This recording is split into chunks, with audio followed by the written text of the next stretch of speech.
Why was Commander Harlan Voss staring at the medic like she had walked into the wrong room? The question floated in the stale air of the briefing chamber 3 nights before the mission. Fluorescent lights hummed above the long metal table. Maps covered the wall. The smell of old coffee clung to everything. At the far end sat Tessa Cole. Quiet still. Her rucksack leaned against the chair beside her like a silent witness. She looked smaller than the others in the room, though no one could say exactly why. Maybe it was the way she folded her hands calmly in her lap. Maybe it was the way she watched instead of spoke. Across the table, Mitch Kowalski leaned back with the relaxed posture of someone who had spent 20 years believing his instincts were always right. "You're the medic?" he asked. Not curiosity. Judgment. Tessa met his eyes, calm, measured. "Corpsman," she replied. "Independent duty corpsman certified." Kowalski gave a small laugh. "They sent us someone's kid sister." A few men shifted in their chairs, not quite laughing, not quite disagreeing. Tessa didn't respond. She simply turned back to the map projected on the wall. Silence can do strange things in a room full of soldiers. Sometimes it irritates people more than anger ever could. From the corner, Chief Everett Dawes watched her closely. He had spent decades studying faces in rooms like this. Fear had a shape. Arrogance had a smell. But the young medic, she looked like something else. Someone who had already decided something no one else knew yet. The mission brief continued. A militant convoy was moving weapons through a narrow mountain pass 200 miles north. Intelligence believed the trucks were carrying buried explosives meant for civilian routes. The plan was simple: intercept, disable, extract. Simple rarely stayed simple. Voss tapped the map with a pen. Convoy moves through this canyon at 0300, steep walls, one entry road, one exit road. He paused. "Which means if something goes wrong, we're alone." Eyes moved around the table. No one said it out loud. That was the point. Kowalski leaned forward. "Where do you want the medic staged?" Voss glanced at Tessa. A flicker of hesitation. "Rear position with the evac team. A safe spot. A place where medics usually waited, while others stepped into the worst of things." But something about the way Tessa studied the map made Dawes tilt his head. She wasn't looking at the rear. She was studying the canyon entrance, like she was already walking through it in her mind. And then she asked the first question anyone had heard from her all evening. What if the convoy changes route? The room went still. Voss looked up slowly. "They won't." "How do we know?" "Intel confirmed." Tessa nodded slowly. But there was something behind her eyes. Something quiet. Something unresolved. Because there was something she hadn't told them. Not yet. Why did the quiet medic keep studying the canyon like she was trying to solve a puzzle no one else could see? The base slept under dim floodlights that night, but Tessa couldn't. She sat outside the equipment bay, boots resting on the cold concrete. The wind carried the smell of dust and distant diesel. Inside the hangar, the team prepared gear. Laughter drifted through the open door. Kowalski's voice rose above the rest. $5 says she throws up before the helicopter even lifts. A few chuckles. Someone else said, "Leave her alone." But the laughter lingered. Tessa didn't react. She had heard worse. Years earlier during training, one instructor had said something she never forgot. "You don't prove people wrong by arguing with them." He had paused. "You prove them wrong by surviving." She rubbed her hands slowly together, feeling the small scar along her palm. A reminder. Another memory flickered through her mind. A dusty road in Afghanistan.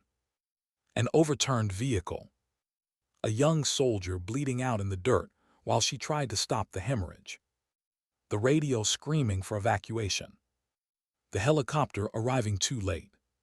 She had been 22. That night she learned something the hard way.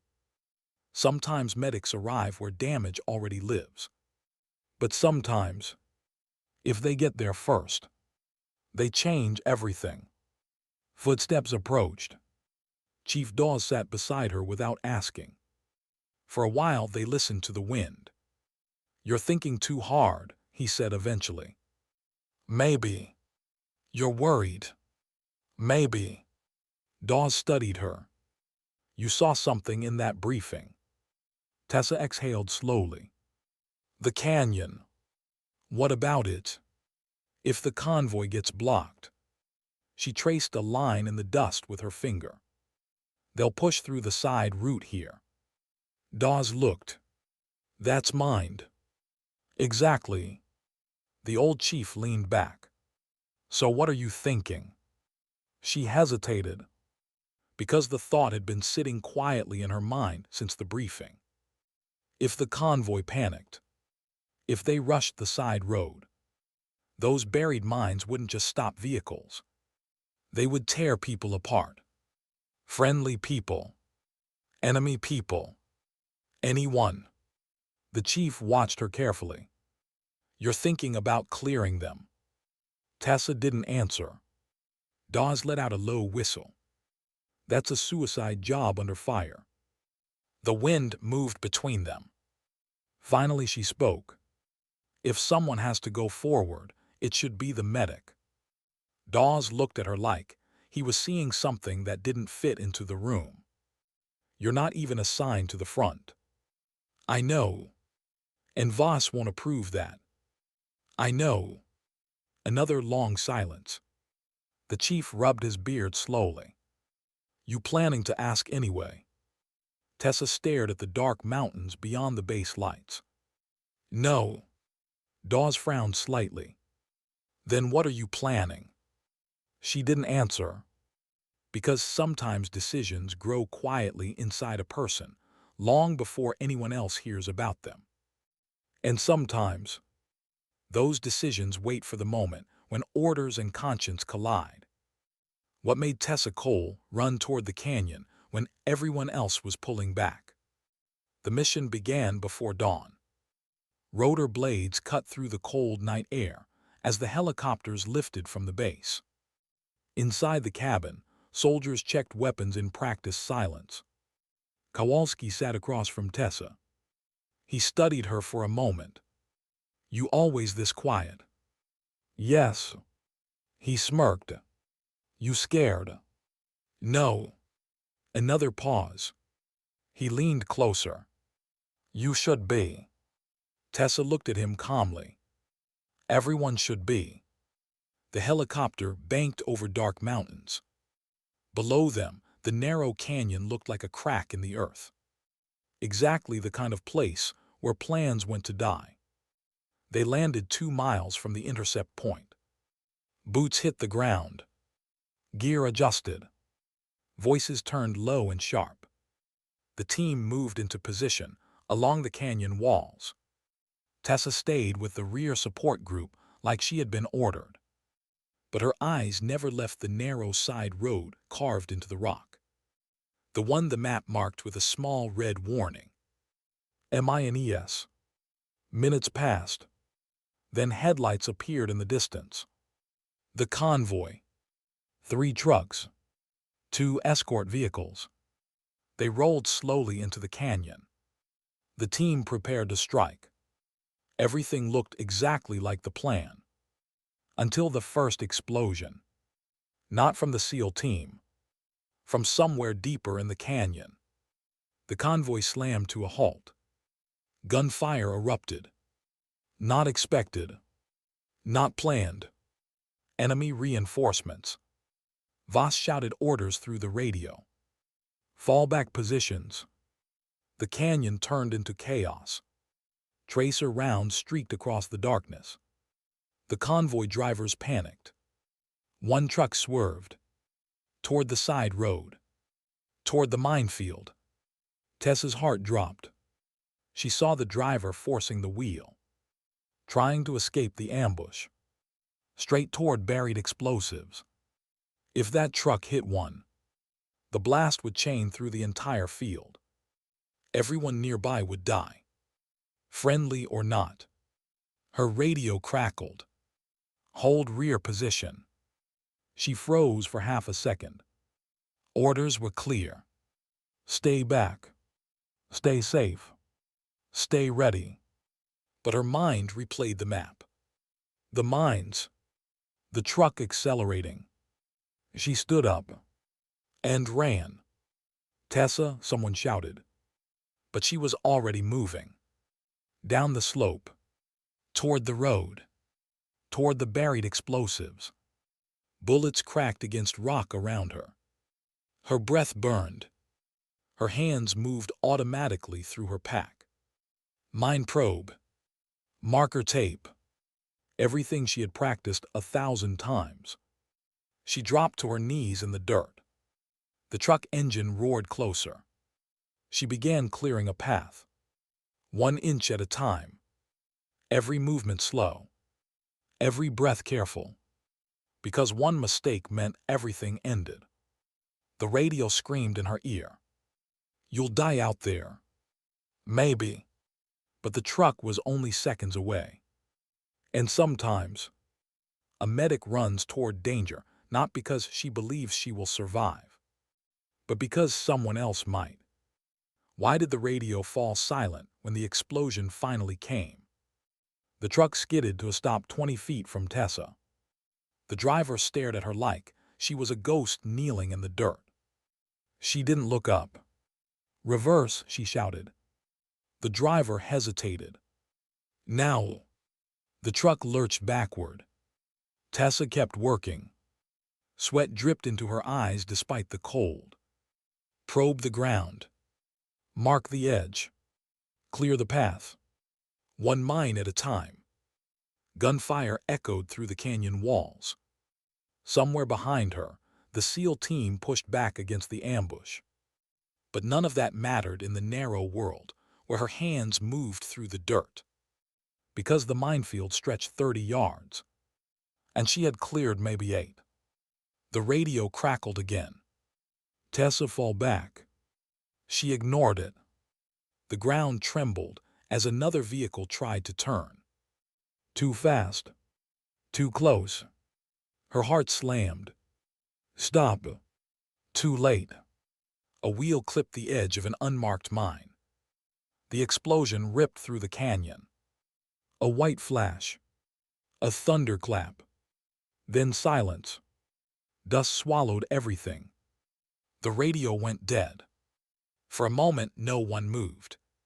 Smoke drifted slowly through the shattered road. Kowalski stared at the blast site. His voice cracked over the comm.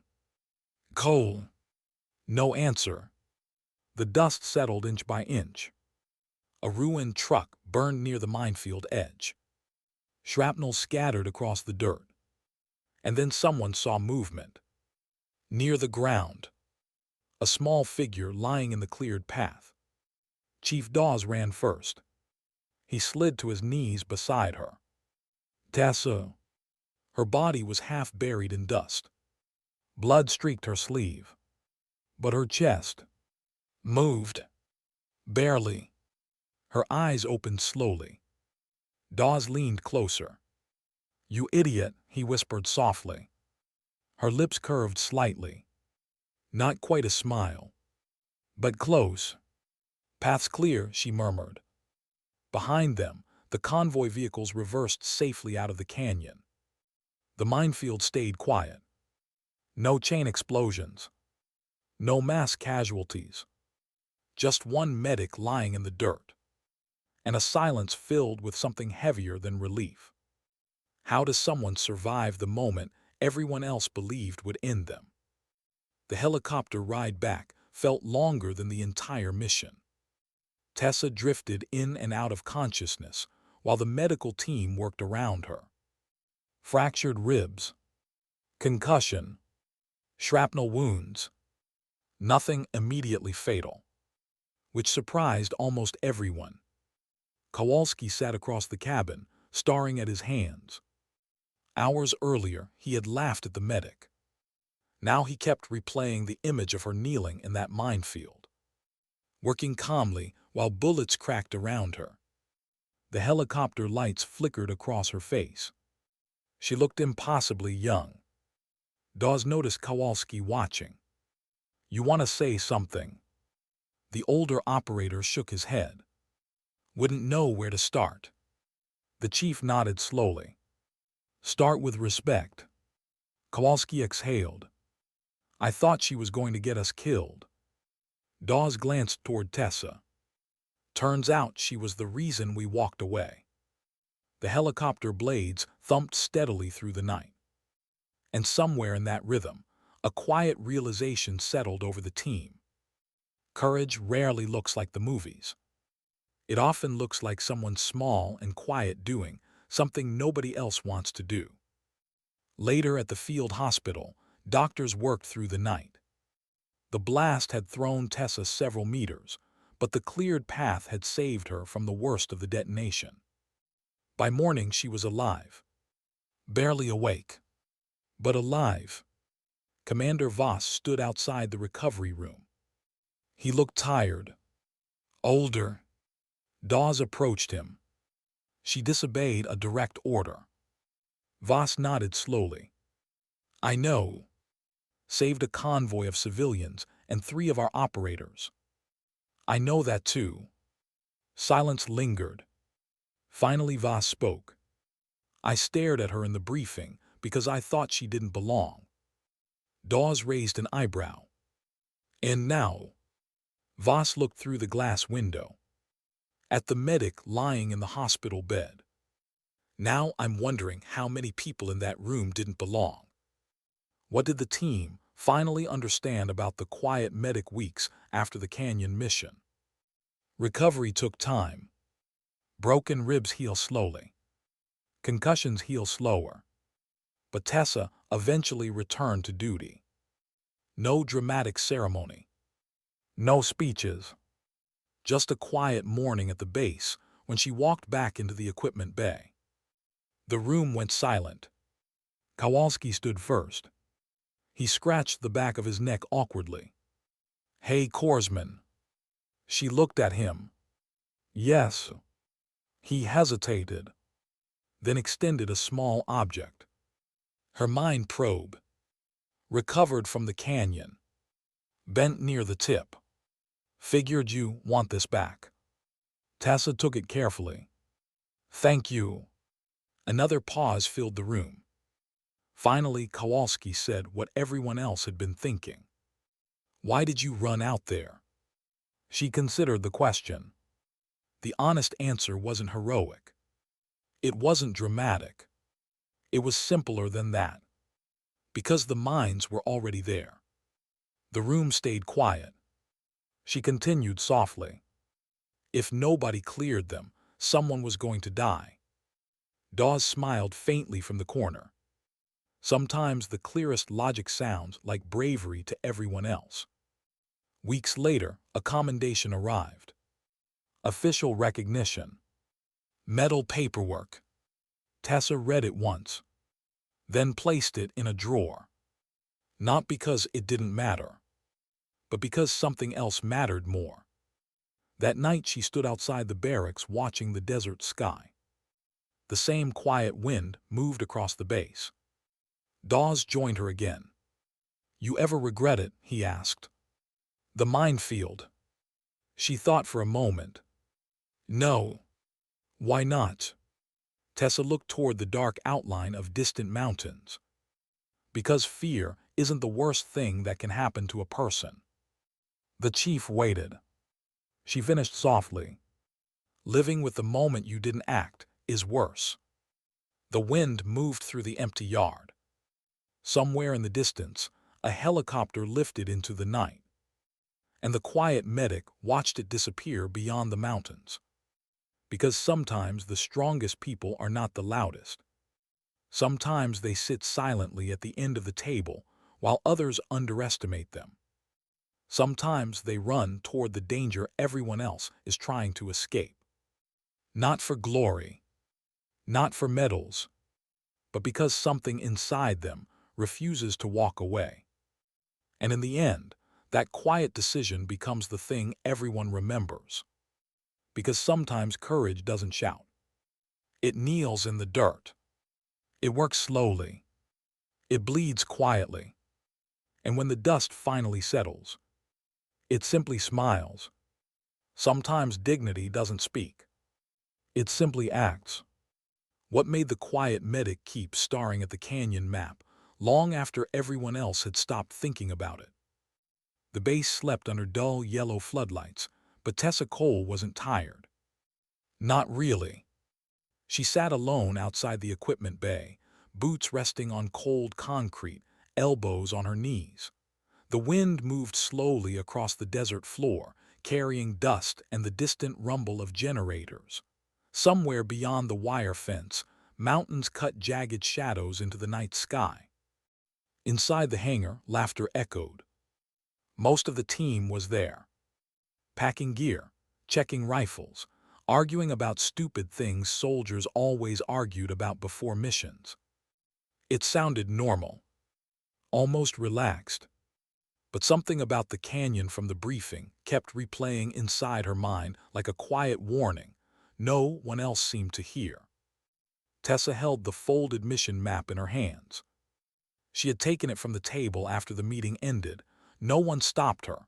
No one noticed. She opened it again under the dim light. The canyon route stretched across the page like a thin scar carved through the mountains. Entry point, intercept zone, extraction route. Clean lines, simple arrows. But near the right edge of the map sat something small, almost easy to ignore.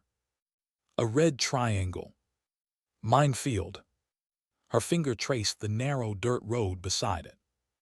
She imagined the convoy arriving, the ambush starting, drivers panicking, someone swerving off the main road to escape. Straight into buried explosives. Her chest tightened. Behind her, boots scraped on concrete. Thought I'd find you here. Chief Everett Dawes lowered himself onto the step beside her. His joints cracked quietly as he sat. He didn't ask for the map. He already knew what she was looking at. You've been staring at that thing for an hour, he said. Tessa didn't look up. 42 minutes. The chief chuckled softly. Point still stands. For a moment neither of them spoke. The desert wind moved around them like slow breathing. Then Dawes asked the question he had been holding since the briefing. What are you seeing that the rest of us are? Tessa tapped the side road. If the convoy gets blocked here. She slid her finger forward along the canyon. They'll look for an exit. Dawes nodded. Drivers panic when bullets start flying. They won't stay on the main route. He leaned closer to the map. And that leads them. She tapped the red triangle. Here. The chief's eyebrows rose slightly. That's a minefield left over from the old insurgent routes. Exactly. He leaned back, rubbing his beard slowly. You thinking about the worst-case scenario? I'm thinking about the realistic one. Inside the hangar, someone shouted a joke. A burst of laughter followed. Out here, the night felt heavier. Dawes studied the medic beside him. She didn't look scared. That was the strange thing. Most new medics carried a kind of tight anxiety before their first field operation with this unit. Shoulders tense, eyes restless. But Tessa's expression held something different. Not fear. Calculation. You want to clear it, Dawes said quietly. She didn't answer immediately. Because the thought had been growing slowly in her mind since the briefing ended. Finally she spoke. If someone hits those mines, we'll be dealing with catastrophic injuries under active fire. True. Multiple casualties. Also true. And if the field chain detonates? Dawes nodded grimly. The whole canyon turns into a bomb. Silence settled between them again. A helicopter passed high overhead, its distant thrum fading into the mountains. The chief finally asked the real question. You thinking about moving forward before the convoy arrives? Tessa folded the map slowly. If I can clear a path early. He shook his head immediately. Voss won't allow that. I know. You're assigned rear medical support. I know. And stepping into a live minefield in a combat zone is. He let the sentence hang. Because they both knew the answer. Suicide. Tessa rested her hands on her knees. Her voice stayed calm. Not necessarily. Dawes looked at her carefully. You ever cleared mines under fire before? No. That's what I thought. She looked out toward the dark mountains again. Someone still has to do it. The chief sighed. You're not wrong. He had seen situations like this before. Operations where the clean lines of planning met the messy reality of human panic. Plans rarely survived that collision. Dawes rubbed his eyes. You going to bring this up to the commander? Tessa thought about it. Commander Voss. A man who valued discipline above almost everything else. He had already placed her in the safest position on the mission. As far away from the fight as possible. She could almost hear the answer if she asked. Denied. Discussion over. No, she said quietly. The chief frowned. So you're just going to let it go? She didn't respond right away. Instead, another memory surfaced. Afghanistan. 3 years earlier. A dusty roadside where a Humvee had rolled after hitting an improvised explosive device. Tessa had arrived with the medical team. Too late. A young private lay beside the wreckage, bleeding heavily from both legs. She had worked fast. Pressure bandages. Tourniquet. IV line. But the evacuation helicopter had been delayed by weather. 20 minutes. That was all it took. He died before the rotors appeared over the hills. Afterward, someone told her something she never forgot. Sometimes the medic arrives after the worst part. The words had haunted her. Because sometimes that was true. But sometimes, if the medic got there first, the worst part never happened at all. Dawes studied her face. He could see that memory moving behind her eyes. You're carrying something, he said softly. Everyone is. Yeah, but you're carrying a decision. She exhaled slowly. Maybe he was right. Maybe the decision had already been made somewhere deep inside her. Long before tonight. Ever notice something about people? She asked. Dawes tilted his head. What's that? They assume courage looks loud. The chief smiled faintly. Movies taught them that. Real courage is quieter. He nodded. I've seen that too.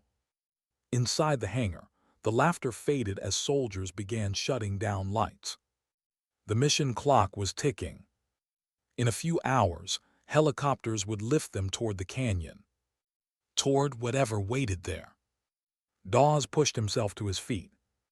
Well, he said, brushing dust from his pants, try to get some sleep. Tessa remained seated. I will. But the chief knew she probably wouldn't. He walked toward the hangar door. Then paused. One more thing. She looked up.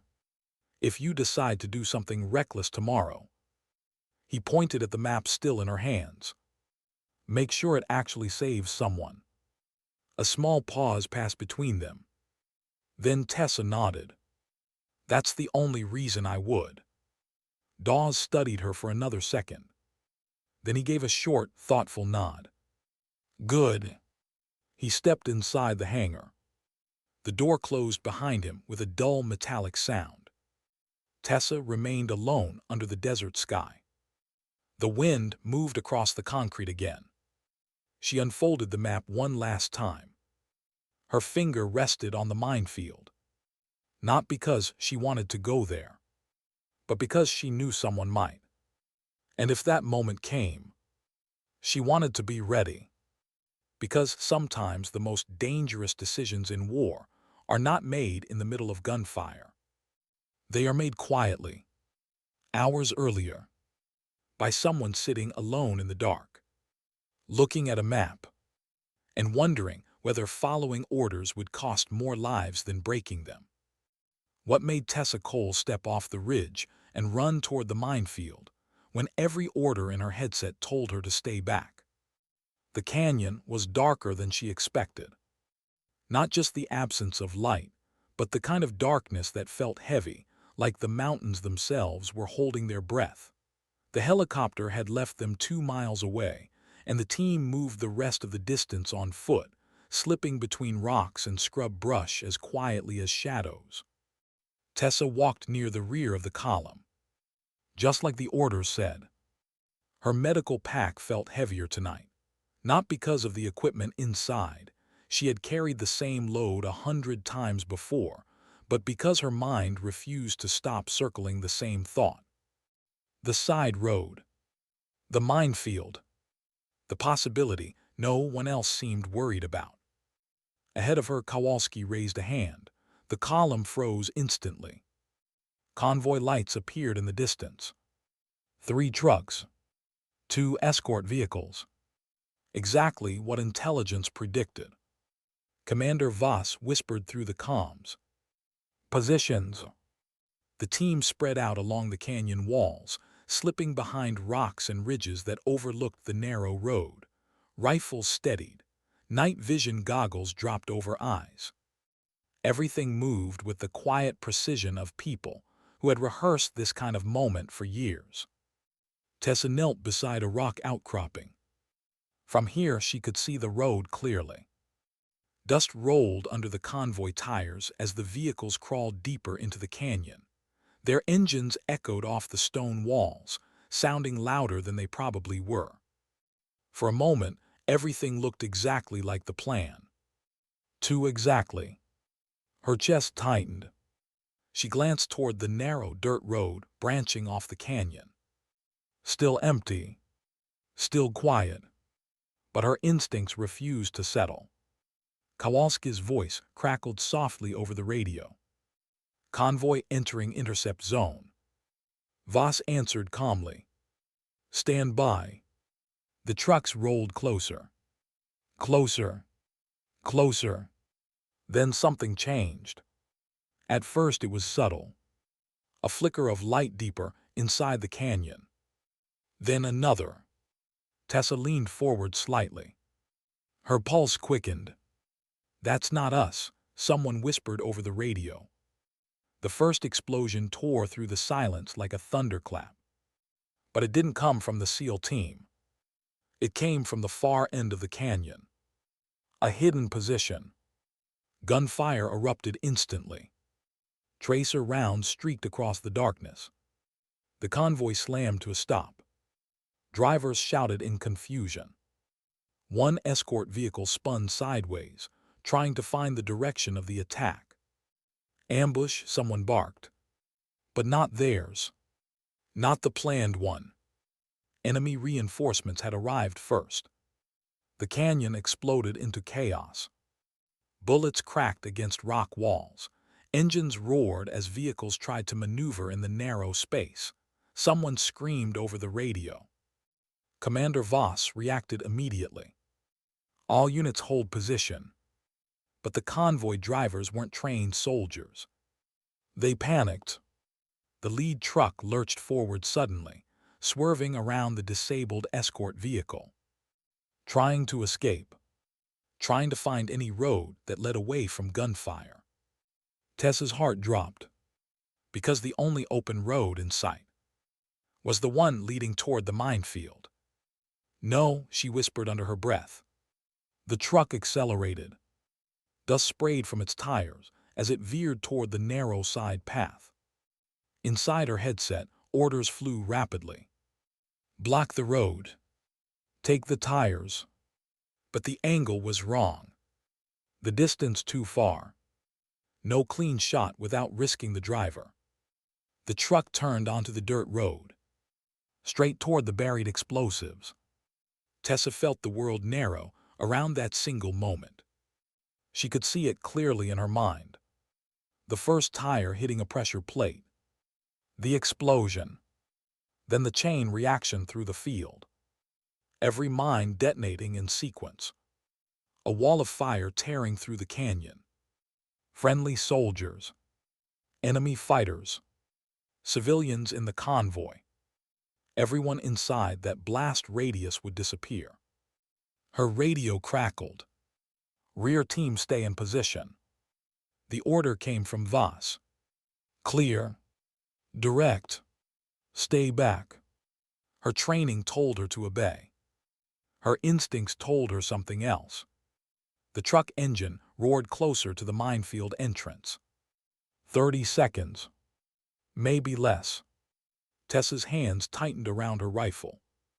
Her breathing slowed. For a moment, she felt the weight of every rule she had been taught. Medics preserve life. They don't charge into the center of explosions. But another thought rose quietly inside her mind. If the medic arrives after the blast, it's already too late.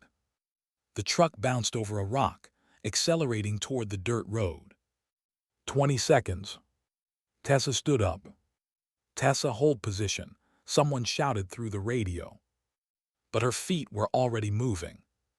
She slid down the rocky slope toward the road. Tessa, Kowalski yelled. Gunfire cracked around her as she ran. Bullets snapped against the canyon wall, throwing sparks into the night. She barely noticed. Her focus narrowed to the patch of dirt ahead. The minefield entrance. She dropped to her knees in the road. The truck was still coming. The driver stared through the windshield at the lone figure kneeling in front of him. Confusion spread across his face. She yanked the mine probe from her pack. Metal rod. Thin. Simple. But it had saved lives before. Tessa, you'll die out there, someone shouted through the headset. Maybe. But the alternative was worse. She pushed the probe gently into the dirt. Slow. Careful. Feeling for resistance. Every inch mattered. Every movement could trigger the pressure plate beneath. The truck screeched closer. She didn't look up. Her world shrank to the small patch of ground beneath her hands. Probe. Clear. Mark the spot with tape. Move forward. The engine roared only yards away now. Finally, she lifted her head and shouted. Stop. The driver slammed the brakes. The truck skidded sideways, stopping barely 20 feet from her position. His eyes were wide with disbelief. She pointed behind him. Reverse slowly. He hesitated. Gunfire cracked nearby again. Now, she shouted. The truck lurched backward. Tessa returned to the dirt immediately. Probe. Clear. Mark. Her hands moved with a strange calm she didn't entirely understand. Maybe it came from training. Maybe from fear. Or maybe from something deeper. The quiet knowledge that this moment mattered more than anything else happening in the canyon. Behind her, the SEAL team fought to push back the unexpected attackers. But none of that mattered here. Because between the truck and safety, there were still dozens of buried mines. And she had only cleared a few feet. Her radio crackled again. Tessa, fall back. She didn't answer. Instead, she pushed the probe into the ground again. Slowly, carefully, the metal tip brushed something solid beneath the dirt. Her pulse jumped. Mine. She exhaled slowly and marked the edge with tape. One step to the side. Probe again. Clear. Another step. The truck idled behind her. Waiting. Every second stretched longer than the last. But somewhere deep inside, she felt something unexpected. Not panic, not heroism, just a quiet determination. Because sometimes the difference between survival and disaster comes down to a single person refusing to move. And in that narrow canyon, with gunfire echoing off stone walls, that person was the quiet medic kneeling in the dirt. Why did the radio suddenly go silent when the explosion finally came? For a few seconds, the entire canyon had narrowed into the small patch of dirt beneath Tessa Cole's hands. Nothing else existed. Not the gunfire echoing through the rocks. Not the shouting over the radio. Not the convoy engines rumbling behind her. Just the ground. The mine probe slid carefully into the dirt again. Slow pressure, gentle angle, feeling for the subtle resistance that meant metal weighted beneath the surface. Her breathing stayed steady. Inhale. Exhale. The driver of the lead truck watched her through the windshield like he was looking at something impossible. A lone soldier kneeling in front of his vehicle, digging through the earth while bullets snapped against stone around them. He had never seen anything like it. Behind him, the other trucks idled in tense silence. No one moved. Because the narrow path ahead had become the difference between survival and annihilation. Tessa, respond. Commander Voss's voice cut sharply through the radio. She heard him, but answering meant breaking concentration. And breaking concentration inside a minefield could be fatal. Probe. Clear. She placed a small strip of bright marker tape beside the safe patch of dirt. Another inch forward. The probe sank deeper this time. Then stopped. Her pulse spiked. There it was. The dull, unmistakable resistance of buried metal. A mine. She didn't dig it out. That wasn't the goal. Her job was simpler. Find it. Mark it. Guide the convoy around it. She carefully placed 2 strips of tape beside the spot. Safe path left. Danger right. One small lane through the death, waiting beneath the road. Behind her, someone shouted over the radio. Enemy fighters moving West Ridge. Gunfire intensified again. The SEAL team was pushing back the ambush from deeper in the canyon, but the fight was getting closer. And the closer it got, the less time she had. Tessa wiped sweat from her eyes with the back of her sleeve. The truck engine rumbled impatiently behind her. She raised a hand without turning. Stay. The driver obeyed instantly. Not because of rank, but because the quiet certainty in her voice left no room for argument. Another probe into the ground. Clear. Another inch. Clear. She had carved maybe 12 feet of safe path now. The minefield stretched 30 yards. Her mind tried not to calculate the odds. Instead, she focused on rhythm. Probe. Breathe. Mark. Move. The radio crackled again. Tessa, you need to fall back. That voice belonged to Kowalski. His tone had lost all the teasing from earlier. Now it held something else. Fear. She understood why. From their vantage point along the canyon wall, the team could see the entire minefield. They could see how exposed she was. One stray bullet. One wrong step. One buried mine she failed to detect. And the explosion would rip through the convoy behind her. But if she stopped now, the truck would eventually move forward. And then the minefield would decide the outcome. Her hands kept moving. Somewhere behind her, an engine revved nervously. The second truck driver was growing impatient. Or scared. Both were dangerous. Tessa glanced over her shoulder. Don't move. The man nodded quickly. Her attention returned to the ground. Probe again. The metal rod touched something solid instantly. Too shallow. Too wide. Her chest tightened. This one was closer to the surface. If a tire rolled even slightly off the safe line she was marking. Boom! She carefully pushed a marker flag into the dirt. Her radio hissed with static. Then Commander Voss again.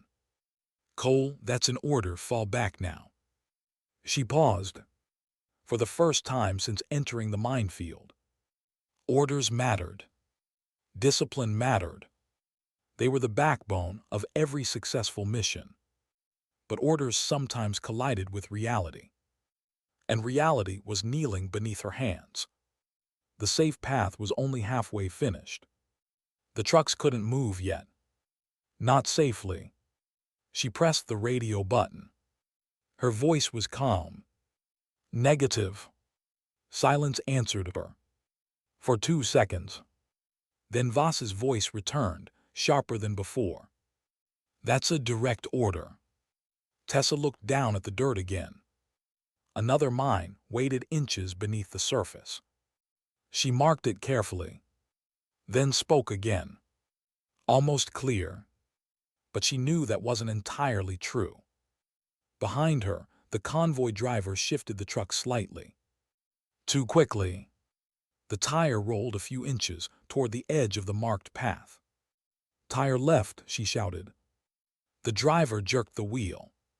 The truck bounced. And in that single moment, everything went wrong. The rear tire clipped a patch of dirt she hadn't checked yet. The ground shifted. The metal probe slipped from her hand. And somewhere beneath the surface, a pressure plate depressed. The explosion shattered the canyon. A blinding white flash erupted beneath the truck's rear axle. The blast threw Tessa off her feet like a rag doll. Sound vanished instantly, replaced by a hollow ringing that swallowed the world. Dust and debris blasted across the road. The truck rocked violently but didn't flip. The cleared path had done its job. The blast struck the edge of the minefield, not the center, which meant the worst scenario. The chain reaction never happened. For a moment, everything stood frozen in silence. Smoke drifted through the canyon air. Pieces of metal clattered against rock. On the ridge above, Kowalski stared down at the blast zone. His heart hammered so hard it hurt. Tessa. No answer. Dust rolled slowly across the road like fog. Chief Dawes was already moving. He sprinted down the slope before anyone could stop him. Boots sliding on loose gravel. Rifle slung across his back. Tessa. The smoke thinned gradually. Shapes began to appear through the haze. The damaged truck. The marked path through the dirt. And then, a body lying near the edge of the cleared lane. Dawes dropped to his knees beside her. For a moment, he was afraid to look. Because soldiers learn quickly that some explosions leave nothing behind. But Tessa was still there, covered in dust. Helmet cracked, blood streaking down one sleeve. He leaned closer. Tessa. Her chest moved. Barely. But it moved. Relief washed through him so suddenly, it almost made him dizzy. Her eyelids fluttered, then opened slightly. She looked confused, like someone waking from a deep sleep. The ringing in her ears still drowned out most sound. But she could see the chief's face above her. Told you, he muttered softly, half smiling despite the situation. You're stubborn. Her lips moved slowly. The words came out weak, but clear. Path. She swallowed. Clear. Dawes glanced down the road. The narrow line of tape markers stretched forward through the minefield. Not perfect, but enough. Enough for the trucks to reverse safely out of danger. Enough to prevent the chain explosion that would have turned the canyon into a grave. Behind them, Kowalski's voice finally broke over the radio. Convoy backing out. Engines roared in reverse. One by one, the trucks rolled slowly along the narrow path Tessa had carved through the explosives. No more detonations came. No more flashes of fire. Just the low rumble of vehicles retreating from the danger she had faced alone. Dawes looked back down at the medic. Her eyes had already closed again. But this time, a faint smile rested on her lips. Not pride. Not relief. Just the quiet expression of someone who had finished what they started. And in the strange silence that followed the explosion, everyone in that canyon understood something they hadn't before. Courage doesn't always look loud.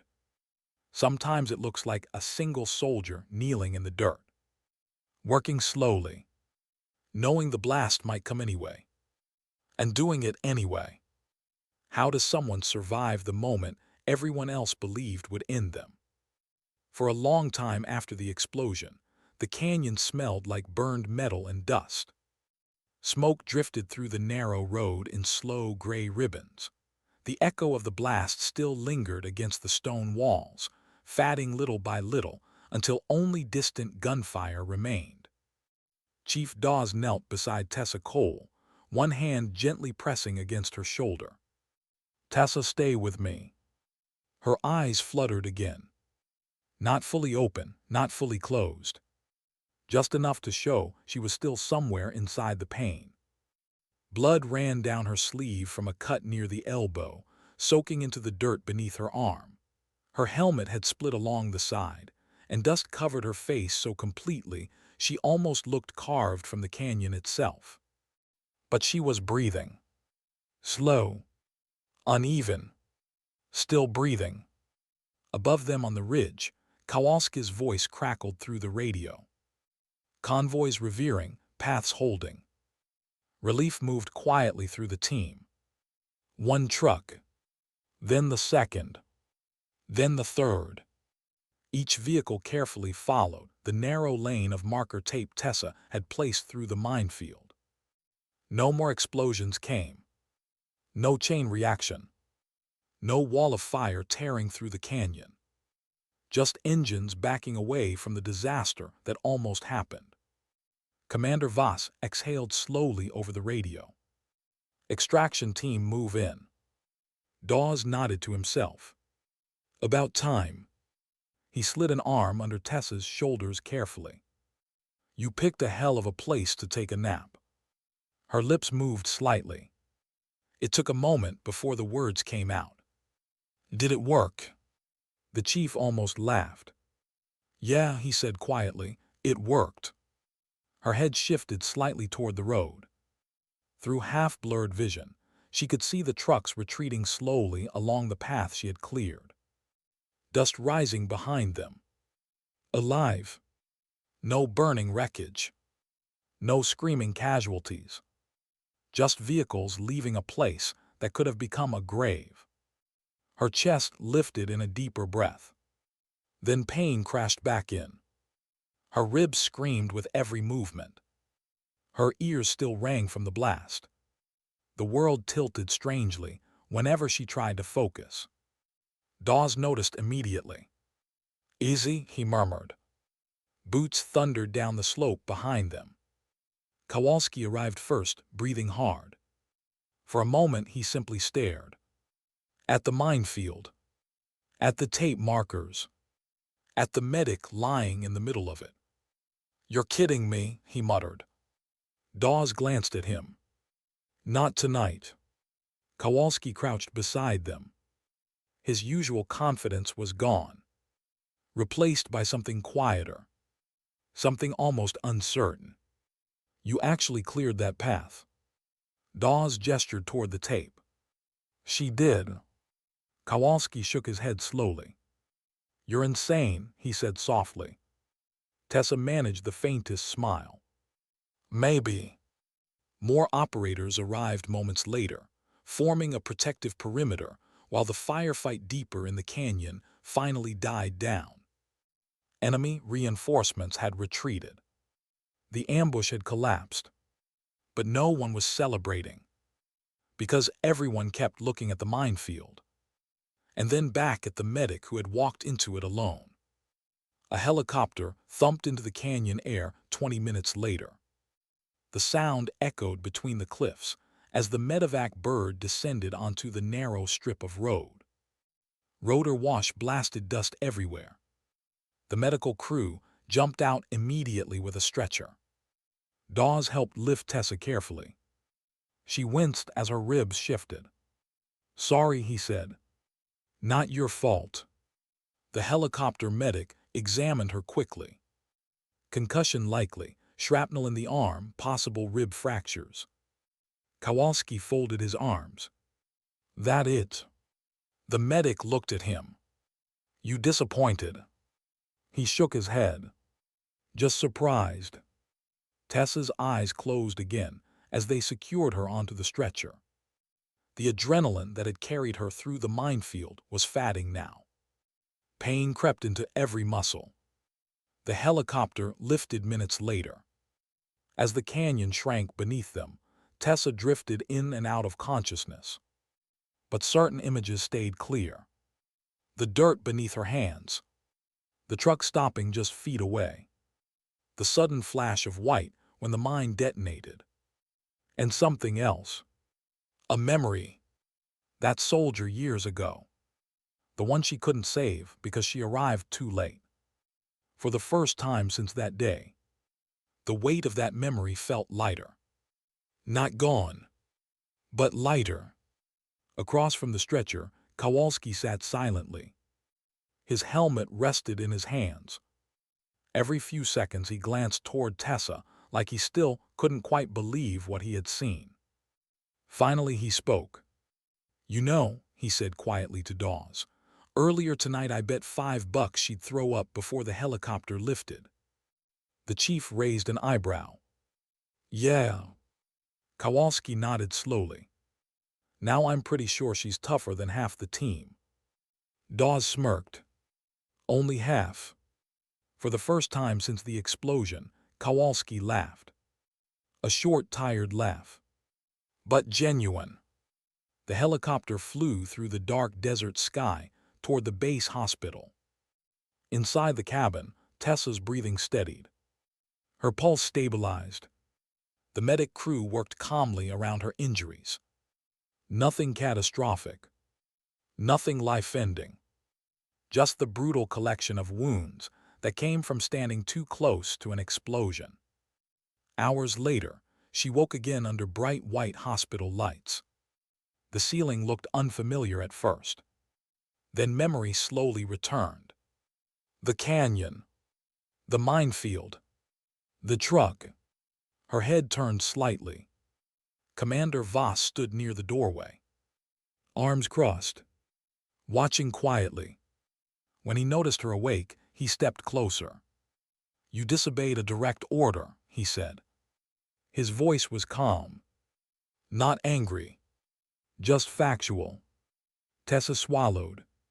"Yes, sir." Silence hung between them. Machines beeped softly beside the bed. Voss studied her face for a long moment. "You also prevented a catastrophic detonation that would have killed civilians and possibly several of my operators." She didn't answer, because there wasn't really anything to say. Finally, the commander exhaled slowly. "When I saw you at the briefing table." He paused. "I thought you didn't belong with this unit." Tessa looked at the ceiling again. "That's fair." But Voss shook his head slightly. "No." He glanced toward the door, where Kowalski and Dawes were quietly pretending not to listen. That assumption turned out to be wrong. Another pause settled in the room. Then the commander spoke one last time before leaving. "Get some rest, corpsman." He stopped at the door and added quietly, "You've earned it." The room grew quiet again after he left. Outside the window, the desert sky was turning pale with morning light. Tessa stared at the ceiling for a long time. Not thinking about medals. not thinking about praise, just thinking about the narrow strip of dirt she had cleared in that minefield. A path only wide enough for one vehicle at a time. Sometimes that's all it takes. One narrow path through something dangerous. One person willing to kneel in the dirt and find it. And in the end, that small path can change the outcome of everything. Why did the quiet medic refuse the spotlight when the entire base suddenly knew her name? 3 weeks after the canyon mission, life on the base had mostly returned to its normal rhythm. Helicopters came and went. Convoys rolled out at dawn. The mess hall filled with the usual noise of soldiers arguing over coffee and bad jokes. War had a strange way of swallowing extraordinary moments and turning them into routine memories. But one thing had changed. Everywhere Tessa Cole walked, people looked at her differently. Not dramatically. Not with applause or cheers. Just differently. Respect has a quiet weight to it, and it was suddenly following her everywhere. That morning she stood inside the medical bay, carefully rewrapping a bandage around her arm. The shrapnel wound had healed faster than the doctors expected, but the scar would stay. She didn't mind. Scars were simple things. They reminded you where the line between life and death had once been. The door opened behind her. "You're supposed to be taking it easy." She didn't need to turn around to know the voice. Chief Everett Dawes leaned against the doorway with a coffee mug in his hand. "I am taking it easy," she said. He glanced at the medical tray beside her. "You're reorganizing surgical equipment. That's easy compared to a minefield." Dawes chuckled. "Fair point." He stepped into the room and sat on the counter nearby. For a moment, they listened to the quiet hum of the hospital lights. "You hear about the ceremony?" he asked. Tessa finished tying the bandage. "Yes. Commander Voss wants the whole unit there." "I know. You going?" She shrugged slightly. "I guess." The chief studied her carefully. Most soldiers would have been excited, proud, maybe even nervous. But Tessa looked exactly the same as always. Calm, quiet, almost distant from the attention surrounding her. "Something bothering you?" he asked. She thought for a moment. "Not bothering." "Then what?" She turned toward the window. Outside, a helicopter lifted slowly into the morning sky. "I just don't feel like I did anything special." Dawes raised an eyebrow. "You ran into a minefield under fire." "I cleared a path." "You saved a convoy." "I prevented a disaster." He smiled slightly. "Funny how you keep saying those things like they're small." She didn't answer. Because in her mind, the moment still felt simple. There was danger. There was a solution. She acted. The rest had followed. Across the base that afternoon, Kowalski stood in the mess hall telling the story for what felt like the 100th time. "I'm telling you," he said, leaning across the table. "She's kneeling in the dirt like it's just another Tuesday." Someone shook their head. "You're exaggerating." "I swear I'm not." He pointed toward the window where the hospital building stood in the distance. "That medic walked into a live minefield while we were still trying to figure out what the hell was happening." Another operator whistled softly. "You're serious?" Kowalski nodded. "And when the blast hit, we thought she was gone." He paused, then smiled slightly. "But then she opens her eyes and says the path is clear." The table fell quiet for a moment. Finally someone said, "That's cold." Kowalski shook his head. "No." He thought about the moment again. About the dust settling in the canyon. About that faint smile on her face. "That's courage." Later that evening, the unit gathered in the operations hangar. Rows of soldiers stood under the harsh white lights. Commander Voss stood at the front with a small presentation box in his hands. Tessa stood quietly in the second row. Her ribs still ached when she breathed too deeply, but she refused to sit out the ceremony. Dawes nudged Kowalski beside him. "Watch her." "What about her?" "She's uncomfortable." Kowalski looked at her. She did look uncomfortable, like someone who had accidentally walked into a room where everyone was staring. Voss cleared his throat. "This unit has seen many operations," he began. "Some successful, some difficult, all dangerous." His voice carried easily through the hangar. "But the mission 3 weeks ago in the Northern Canyon reminded us of something important." He paused. "That courage often arrives quietly." His eyes moved toward Tessa. Hospital corpsman Tessa Cole stepped into a minefield under active combat conditions. The room stayed silent. She did so knowing the risk, knowing the possible outcome, and knowing that failing to act would cost lives. He opened the small box. Inside rested a commendation medal. But the weight of the moment didn't come from the medal itself. It came from the understanding behind it. "Tessa Cole," Voss said, "front and center." She stepped forward slowly. Every pair of eyes in the room followed her. Not with judgment. Not with doubt. With respect. Voss pinned the medal to her uniform. For a moment, neither of them spoke. Then he said quietly, "You changed the outcome of that mission." Tessa looked at the medal, then back at the commander. "I just cleared a path, sir." A small smile touched the corner of Voss's mouth. "Exactly." The ceremony ended minutes later. No dramatic speeches. No cheering. Just soldiers returning to their work. War didn't pause long for celebrations. That night the desert wind moved softly across the base again. Tessa stood outside the barracks looking up at the stars. The medal rested in her pocket. She hadn't bothered putting it away yet. Footsteps approached. Kowalski joined her this time. He stood quietly for a moment before speaking. "You know, I owe you $5. She glanced at him. "For what?" "The bet I made before the mission." A small pause. Then she smiled faintly.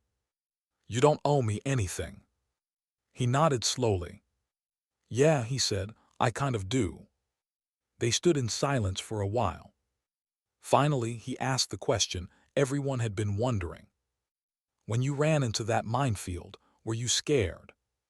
Tessa thought about it honestly. "Yes." "Then why do it?" She looked toward the dark outline of mountains in the distance. "Because the truth wasn't complicated. Fear isn't the worst thing that can happen to someone."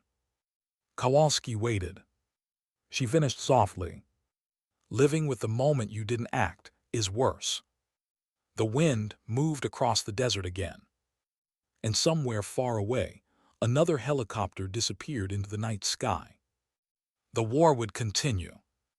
New missions would come. New dangers would rise. But the story of the quiet medic in the minefield would stay with that unit for years. Not because it was loud. Not because it was dramatic. But because it reminded them of something simple. Sometimes the strongest people in the room are the ones no one notices at first. The ones sitting quietly at the edge of the table. The ones who don't argue or boast. The ones who simply wait for the moment when action matters more than words. And when that moment comes, they step forward. They kneel in the dirt. They do the work. Because sometimes courage doesn't shout.